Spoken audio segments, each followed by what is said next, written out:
Subscribe કરો એ high news India ચેનલને, પછી યુટ્યુબ એપ પર બેલ આઇકોનનું બટન દબાવો અને નિહાળો એ high news India channel. Audio Jungle.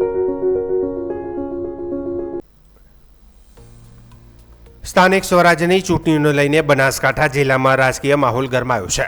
Bhajap હોય કે કોંગ્રેસ, બંને પક્ષો વચ્ચે ચૂંટણી જંગ જીતવા એડી ચોટીનું જોર લગાવવામાં આવી રહ્યું છે. આ વચ્ચે ભાજપે પોતાનો ચૂંટણી પ્રચાર વધુ તેજ બનાવ્યો છે. આજરોજ વડગામ ખાતે રાજ્યના નાયબ મુખ્યમંત્રી અને ગૃહમંત્રી હર્ષ સંઘવી ચૂંટણી પ્રચાર માટે પહોંચ્યા હતા. વડગામ જિલ્લા પંચાયત અને તાલુકા પંચાયતની બેઠકો માટે યોજાયેલી આ જંગી જાહેર સભામાં મોટી સંખ્યામાં લોકો ઉમટી પડ્યા હતા. એપીએમસી નજીક યોજાયેલી સભામાં હર્ષ સંઘવીએ મતદારોને સંબોધતા કોંગ્રેસ અને આમ આદમી પાર્ટી પર આકરા પ્રહારો કર્યા હતા.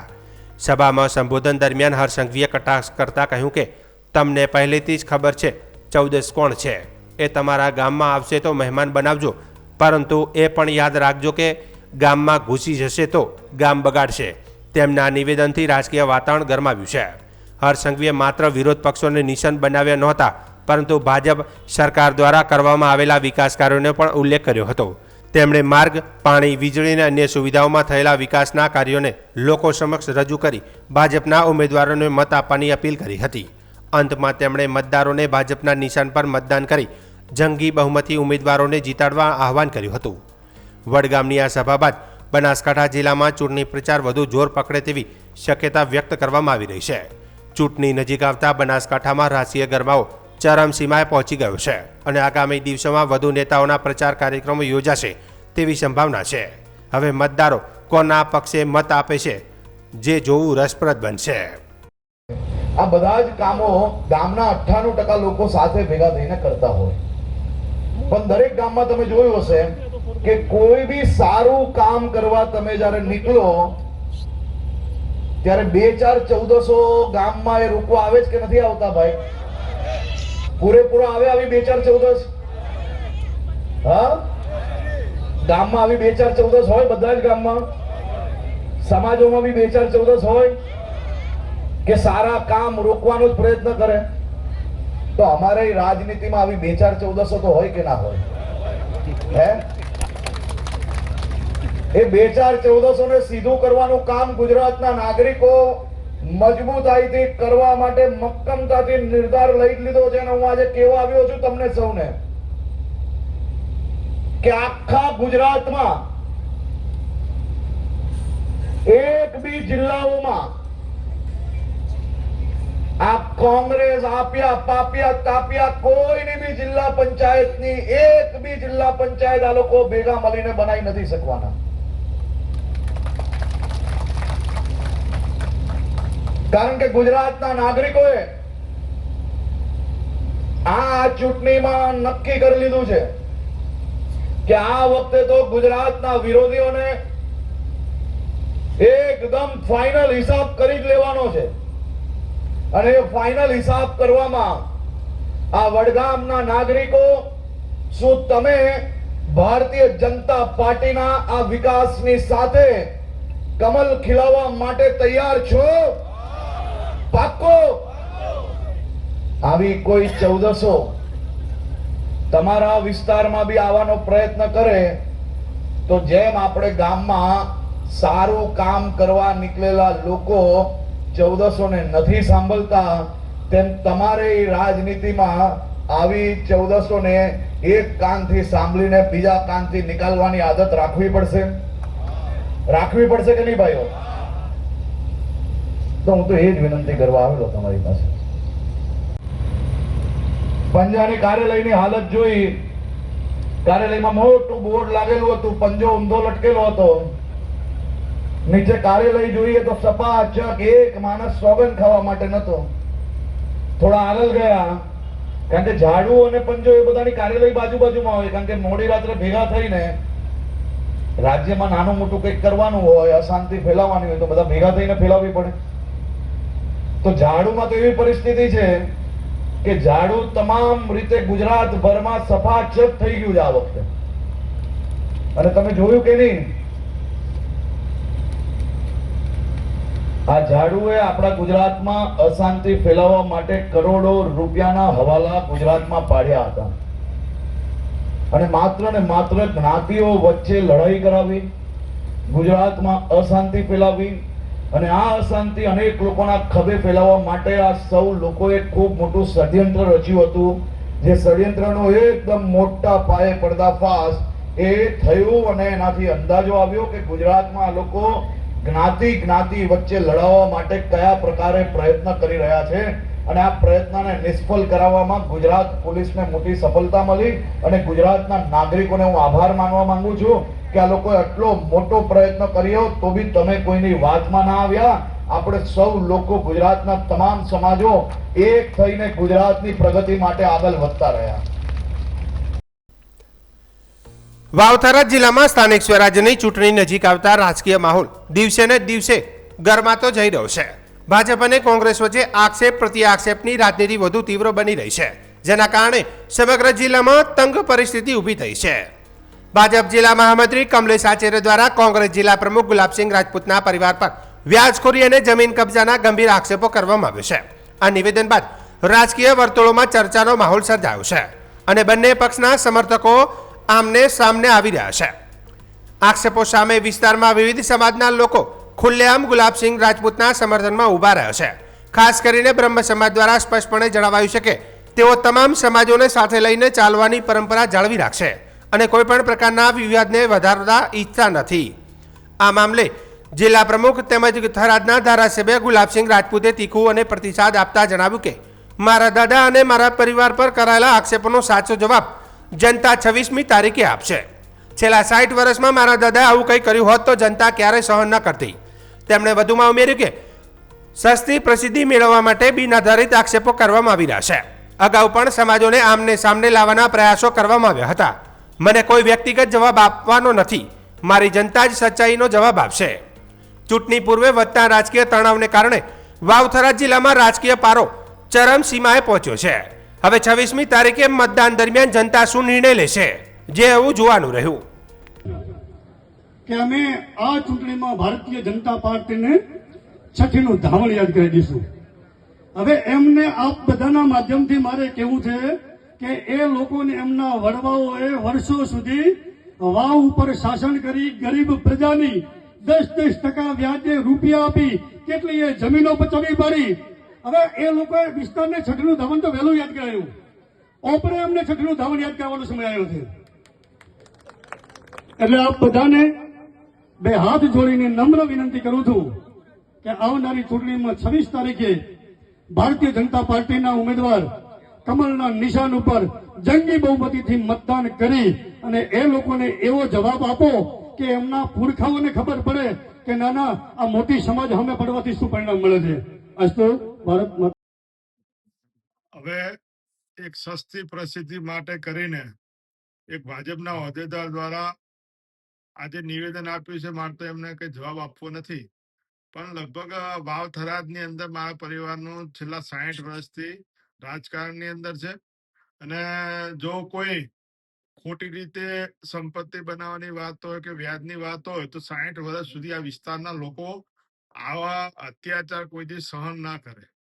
આજથી 60 વર્ષ પછી પણ લોકોની અંદર એક મારા પરિવારની સ્વીકૃતિ છે, ક્યાંક અમારા પરિવારની માણસાઈના લીધે છે, અમારા સમાજની માણસાઈના લીધે છે.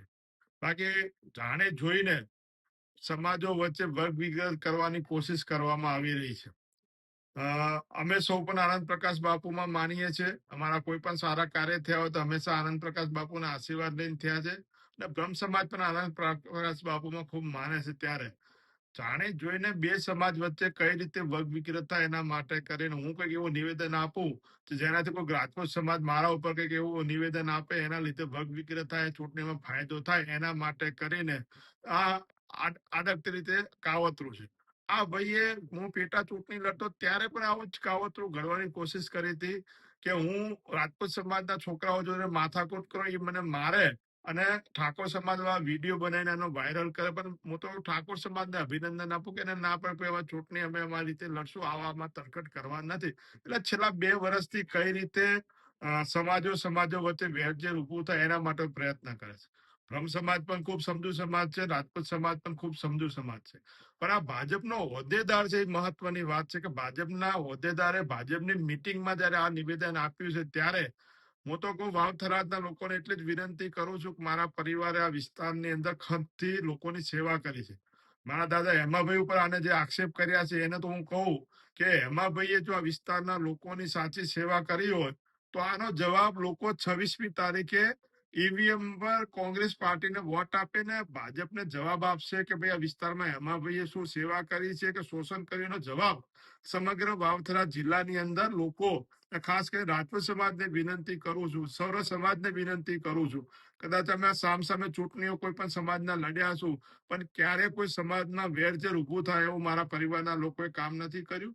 અને જે મારા દાદા ઉપર આ ખોટા ગંભીર આરોપ જે પોતાની હલકી પરિસ્થિતિ માટે કર્યા છે ત્યારે એનો જવાબ સમગ્ર સર્વ સમાજ 26મી તારીખે ઈવીએમ પર કોંગ્રેસ પાર્ટીને વોટ આપીને આ ભાઈને જવાબ આપશે. સાહેબ કોઈ કાર્યવાહી કરવાના છો ભાજપનો? હું આવા માણસોને મોટા કરવા માંગતો નથી. આની કાર્યવાહી લોકો કરશે. લોકો 26મી તારીખે આનો જવાબ આપીને કાર્યવાહી કરશે. મિત્રો, આજે એક રાજકીય સભામાં જે બ્રહ્મ સમાજના આગેવાન કમલેશભાઈ આચાર્ય દ્વારા જે રાજપૂત સમાજ ઉપર જે આક્ષેપો કરવામાં આવ્યા છે, જે ગુલાબસિંહ રાજપૂતના પરિવાર ઉપર અને સ્વર્ગસ્થ હેમાબા રૂડાજીના પરિવાર ઉપર જે આક્ષેપો કરવામાં આવ્યા છે એને વ્યક્તિગત કમલેશભાઈના શબ્દો છે, એમાં બ્રહ્મ સમાજને કંઈ લાગતું વળગતું નથી. અતિ ઉત્સાહમાં અને અતિ ઉન્માદમાં આવી અને આ રીતે જે શબ્દો વાપર્યા છે ખરેખર શબ્દો ના વાપરવા જોઈએ. રાજકારણની એક સંયમને મર્યાદા છે. કોઈ પણ વ્યક્તિને આ રીતે બદનામ ના કરવો જોઈએ. હું કમલેશભાઈ આચાર્યને વિનંતી કરું છું, બ્રહ્મ સમાજના એક આગેવાન તરીકે હું બ્રહ્મ સમાજને અને કમલેશભાઈને વિનંતી કરું છું કે રાજકારણ કરો પણ આવા શબ્દોનો ઉપયોગ ના થવો જોઈએ. ઠાકોર સમાજ, રાજપૂત સમાજ અને બ્રહ્મ સમાજ વર્ષોથી એકબીજા સાથે સંકળાયેલો સમાજ છે, વર્ષોથી એકબીજા સાથે ભાઈચારાની ભાવના સાથે રહેતો સમાજ છે. હું કમલેશભાઈ આચાર્યને વિનંતી કરું છું, બ્રહ્મ સમાજના આગેવાન તરીકે વિનંતી કરું છું કે આવા શબ્દો પોતાના પાછા ખેંચવા જોઈએ. રાજકારણ કરો પણ રાજકારણના જે શબ્દોની એક મર્યાદા છે, આ શબ્દો તમને શોભતા નથી અને બ્રહ્મ સમાજને પણ શોભતા નથી. પૂજ્ય આનંદ પ્રકાશ બાપુના આપણે બધા પૂજ્ય એમના સંતાનો છીએ તો આવા શબ્દો આપણને ના શોભે. એટલે હું કમલેશભાઈને વિનંતી કરું છું બ્રહ્મ સમાજ વતી કે ભાઈ આ શબ્દો પોતાના પાછા ખેંચવા જોઈએ. ગુજરાત આતંકવાદ વિરોધી સ્ક્વોડે દેશ વિરોધી પ્રવૃત્તિઓ અને આતંકી કાવતરાનો મોટો પર્દાફાશ કર્યો છે. સોશિયલ મીડિયા મારફતે કટ્ટરપંથી વિચારધારા ફેલાવીને ભારતમાં ગજવાએ હિન્દની સ્થાપના કરવાનું ષડયંત્ર રચતા 2 યુવકોની ગુજરાત એટીએસ દ્વારા ધરપકડ કરવામાં આવી છે. આ આરોપીઓ દેશમાં હુમલા કરવા અને બોમ્બ બ્લાસ્ટની તૈયારીઓ કરી રહ્યા હોવાનો ચોંકાવનારો ખુલાસો થયો છે. પ્રાપ્ત વિગતો અનુસાર ગુજરાત એટીએસના પીએસઆઈ એપી પરમારને ચોક્કસ બાતમી મળી હતી કે સિદ્ધપુર ખાતે રહેતો 22 વર્ષીય ઇરફાન પઠાણ નામનો યુવક કટ્ટરપંથી ઇસ્લામિક વિચારધારા ધરાવે છે. તે પોતાના મળતિયાઓ સાથે મળીને દેશમાં હુમલાઓ કરવાનું અને ગજવાએ હિન્દ સ્થાપવાનું કાવતરું ઘડી રહ્યો છે. આ કાવતરાને પાર પાડવા માટે ફંડ એકઠું કરવાનું અને બોમ્બ બનાવવાની તૈયારી પણ કરી રહ્યો હતો. આ ગંભીર માહિતીના આધારે એટીએસની અલગ અલગ ટીમોએ ઓપરેશન પાર પાડીને ઇરફાનની સિદ્ધપુરમાંથી ધરપકડ કરી હતી. ઇરફાનની ધરપકડ બાદ તેના મોબાઈલ ફોનની ટેકનિકલ તપાસમાં હચમચાવી મૂકે તેવી વિગતો સામે આવી હતી. તે વોટ્સઅપ અને ઇન્સ્ટાગ્રામ મારફતે આઈએસ અને અન્ય કટ્ટરપંથી માનસિકતા ધરાવતા ગ્રુપોના સીધા સંપર્કમાં હતો. દેશમાં શરિયત કાયદો લાગુ કરવા માટે તેણે સમાન વિચારધારા ધરાવતા લોકોને એકઠા કરી રાજકીય નેતાઓ અને આરએસએસ સાથે સંકળાયેલા લોકોને નિશાન બનાવવાનું ષડયંત્ર રચ્યું હતું. આ માટે આરડીએક્સ અને અન્ય બોમ્બ બનાવવાની ટ્રેનિંગ આપવા પાકિસ્તાન અને અફઘાનિસ્તાનથી હથિયારોનું સ્મગલિંગ કરવા તેમજ યુવકોને આતંકી કેમ્પમાં મોકલવાનું વ્યાપક પ્લાનિંગ કરાયું હતું. ઇરફાન પઠાણની સઘન પૂછપરછ અને ડિજિટલ પુરાવાઓની તપાસ દરમિયાન આ ષડયંત્રમાં મુંબઈના મુર્શિદ શેખ નામના 21 વર્ષીય યુવકની સંડોવણી પણ ખુલી હતી. એટીએસની ટીમે તાત્કાલિક મુંબઈમાં દરોડો પાડીને મુર્શિદની પણ ધરપકડ કરી લીધી છે. તેના મોબાઈલ ફોનમાંથી મોટા પ્રમાણમાં કટ્ટરપંથી વાંધાજનક સાહિત્ય અને દેશ વિરોધી પ્રવૃત્તિઓ અંગેના પ્લાનિંગની ચેટ્સ પણ મળી આવી છે. गुजरात एटीएस द्वारा 2 एक्सट्रीमिस्ट आइडियोलॉजी धरावता 2 लोगों को अरेस्ट किया गया था परसों. जो बेसिकली गजवा हिंद एस्टेब्लिश करने का प्रयत्न यहाँ इंडिया में कर रहे थे। दोनों आरोपी का नाम है इरफान खान खाले खान पठान, जो सिद्धपुर पाटन से है, और दूसरा मुर्शीद जहीद अख्तर शेख, जो मूल वतन बिहार का है पर अभी मुंबई में रह रहे हैं। हमारा जो सब इंस्पेक्टर अशोक परमार को एक बातमी मिली थी कि ऐसा एक्सट्रीमिस्ट आइडियोलॉजी धरावता एक मानस जो सिद्धपुर पाटन में रहता है, उनका विचारधारा एक्सट्रीमिस्ट है और कुछ इंडिया में कुछ रेडिकल प्लान करने के लिए कोशिश कर रहे हैं। उस प्लान को, उस बातमी को सीनियर ऑफिसर्स को शेयर करने के बाद सीनियर ऑफिसर्स ने एक टीम बनाया गया था, जिसका नेतृत्व डीवाईएसपी वीरजीत सिंह परमार ने किया था। उसके under police inspector Virbhadra Jadeja, police inspector Kripal Singh, police sub inspector Ajay Chaudhary, police sub inspector Hitesh Vader and police wireless sub inspector Bimal Jadeja को एस्टेब्लिश किया था कि ये बातमी को वेरीफाई करने के लिए। उसके बाद ह्यूमन इंटेलिजेंस, टेक्निकल एनालिसिस सारा करने के बाद जो बातमी मिला था वो सच निकला था। उसके बाद जो हमारे एक्यूज था, जो इरफान खान खाले खान पठान, जो सिद्धपुर से यहाँ एटीएस के पूछपरछ के लिए लेके आए थे, उसके दौरान उसके विचारधारा को तो हमको समझने में आया था और उसके फ़ोन में हमको पता चला कि वो बहुत सारे व्हाट्सएप और इंस्टाग्राम में ग्रुप्स में जुड़े थे, जिसमें गजवा हिंद एस्टेब्लिश करने के लिए बात चल रहा था। पाकिस्तान, अफगानिस्तान से जो एक्सट्रीमिस्ट ऑर्गेनाइजेशंस है, जो जनरल ISIS टाइप का ऑर्गेनाइजेशन, जो रेडिकल ऑर्गेनाइजेशन है, उस विचारधारा धरावते लोगों के साथ बात करते हुए एट द सेम टाइम उनके हिसाब से यहाँ एक ऑर्गेनाइजेशन बनाना है, लोगों को इकट्ठा करना है, वेपन्स इकट्ठा करना है और अटैक करना है। उस हिसाब से इनके बातचीत चल रही थी, बेसिकली इंडिया के अगेंस्ट वॉर वेज करने के लिए। उनका प्राथमिक एम ये था कि ऐसा विचारधारा के लोग को सारे इंडिया के थ्रू इकट्ठा करना, वेपन्स को साइफन ऑफ करना और फंड इकट्ठा करना और इंडिया के अगेंस्ट वॉर वेज करना। तो क्लियरली ये ऑफेंस एस्टेब्लिश हुआ। तो उस रात को हमने सेक्शन 148 एंड सेक्शन 61 ऑफ भारतीय न्याय संहिता के अंतर्गत केस दाखिल किया था। रजिस्टर करने के बाद इरफान खान खाले खान पठान को अरेस्ट किया गया था। उसके बाद उसके फ़ोन में और इसके इंट्रोगेशन में ये पता चला कि उनके साथ दूसरा आरोपी थे, जो मुंबई में अभी रह रहा है, तो उसका नाम है मुर्शीद जहीद अख्तर शेख, जो बेसिकली इसी का ग्रुप में पार्ट था और सिमिलर विचारधारा से ये बातचीत इन दोनों के बीच में और ग्रुप में चल रहा था। तो अलग से एक टीम बनाया गया था जिसके अंदर sub inspector Sandeep Chavda, sub inspector आशीष भारा, sub inspector Mahesh Gadhvi and police wireless sub inspector Paresh Vasava को एस्टैब्लिश किया गया था, जिसका टेक्निकल एनालिसिस और ह्यूमन इंटेलिजेंस, और वहाँ एक टीम भेजा गया था जिस वहाँ का मुंबई लोकल टीम का सपोर्ट के साथ उसको आइडेंटिफाई किया था, उसको लेके पूछपरछ के लिए यहाँ लेके आए थे, जिसके फ़ोन में से भी एग्जैक्टली सिमिलर उनके अगेंस्ट एविडेंस मिला था, जिसके अंदर उसको भी अरेस्ट किया गया था। વાવથરા જિલ્લાના થરાદ તાલુકાના કોઠી ગામમાં વર્ષ 2024માં બનેલી ચકચારી હત્યા કેસમાં આજે મહત્વપૂર્ણ ચુકાદો સામે આવ્યો છે। પોતાના જ સંબંધીની નિર્દય હત્યા કરનાર દિલીપ ખાન અનાથ ખાન મલેકને થરાદ એડિશનલ સેશન કોર્ટે દોષી ઠેરવી આજીવન કેદની સજા ફટકારી છે। સાથે જ ₹50,000નો દંડ પણ ફટકારવામાં આવ્યો છે। ચુકાદા સમયે કોર્ટરૂમમાં સન્નાટો છવાઈ ગયો હતો। કેસની વિગતો મુજબ 27 મે 2024ના રોજ કોઠી ગામના રહીશ હાજી ખાન લાલ ખાન મલેક ગામના ચબુદરા પાસે બેઠા હતા। તે સમયે આરોપી દિલીપ ખાને પોતાની બોલેરો કાર GJ09 AG 4601 વડે તેમને જોરદાર ટક્કર મારી હતી। બાદમાં ગાડીમાંથી ઉતરી આરોપીએ હાજી ખાન પર છૂટો છરીથી હુમલો કરી પેટ અને છાતીના ભાગે વારંવાર ઘા ઝીક્યા હતા। ગંભીર રીતે ઘાયલ થયેલા હાજી ખાનનું સારવાર દરમિયાન મોત નીપજ્યું હતું। પોલીસ તપાસમાં ખુલ્યું હતું કે આરોપી દિલીપ ખાન પોતાની સગાઈ બાબતે હાજી ખાન પર દબાણ કરતો હતો। હાજી ખાન સમાજમાં મોભાદાર વ્યક્તિ હોવાથી તેમને સગાઈમાં મદદ કરવા કહેવામાં આવતું હતું, પરંતુ હાજી ખાને ઇનકાર કરતા આરોપીએ મનમાં અદાવત રાખી આ હત્યા કરી હતી। આ કેસ થરાદ એડિશનલ સેશન કોર્ટમાં ચાલી રહ્યો હતો। સરકારી વકીલ RD જોશીએ સાક્ષીઓની જુબાની અને મેડિકલ પુરાવા સાથે મજબૂત દલીલો રજૂ કરી હતી।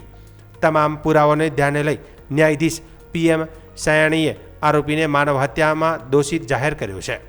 કોર્ટે આરોપીને આજીવન કેદની સજા સાથે ₹50,000નો દંડ ફટકાર્યો છે. જો દંડ નહીં ભરે તો વધારાના 6 મહિનાનો કેદ ભોગવવાનો હુકમ આપ્યો છે. આ ચુકાદા સાથે કોઠી ગામ હત્યા કેસમાં કાયદેસર ન્યાય મળ્યો હોવાનું પણ માનવામાં આવી રહ્યું છે.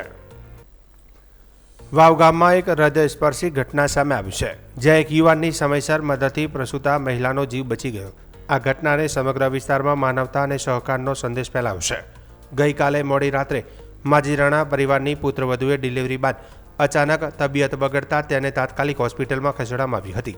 ડોક્ટરોએ તાકીદે 4 બોટલ લોહીની જરૂર હોવાનું જણાવ્યું, જેને લઈને પરિવાર ચિંતામાં મુકાઈ ગયો હતો.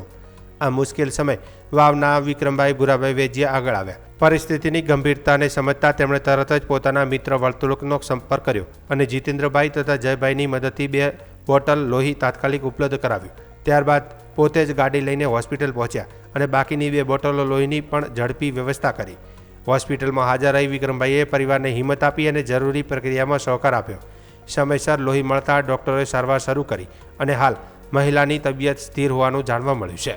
સ્થાનિક લોકોમાં વિક્રમભાઈની આ કામગીરીની પ્રશંસા થઈ રહી છે.